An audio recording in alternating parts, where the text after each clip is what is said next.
In this creative video assignment 2, I have created a similar project like we did in a bank account, but I have used the static member variables right here. Static member variables are variables that will last throughout the life cycle of our system. In this creative project, I created a class called bank. Inside the class, I created objects for the different purpose. The system will tell us customer can withdraw, deposit, and see the total balance in their account after the certain activities.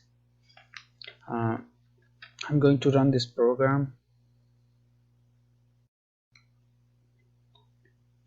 Let's do the make command first. Okay. So here we have a bank.h file and one 2d6 file where we include the file in both bank.h and main.cpp.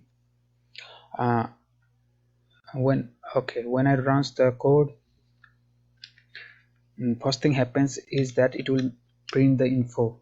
Since I print the bank info, it will print the information that I set by the default.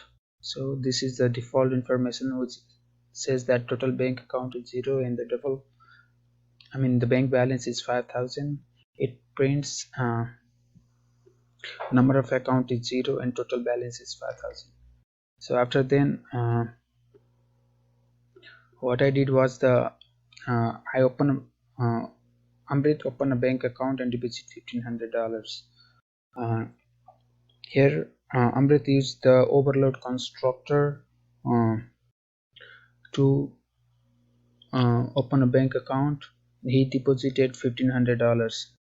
So it shows that Amrit deposited the $1,500. Now I print the information one more time, and it shows the bank account number of the bank account is 1, and the balance is added up to the 5,000.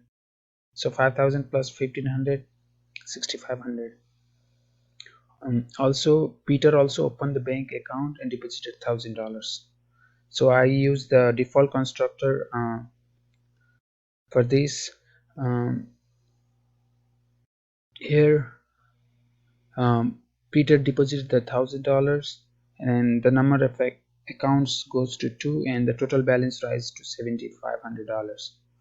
I print the bank info and we get the same information. Now I use the withdraw function where Peter withdraw the money and set the balance to 800. Here I call the set balance function and we print the bank info. So what we get is Peter withdraw some money and set the balance to 800. So the number of accounts is still 2. Total balance goes down to 7,300 since he only withdraw the $200 and set his balance to $800. Here Amrit deposit $500 using the deposit function, and I then print the bank information. Now the bank total balance goes to 7,800 where the number of accounts is still 2. So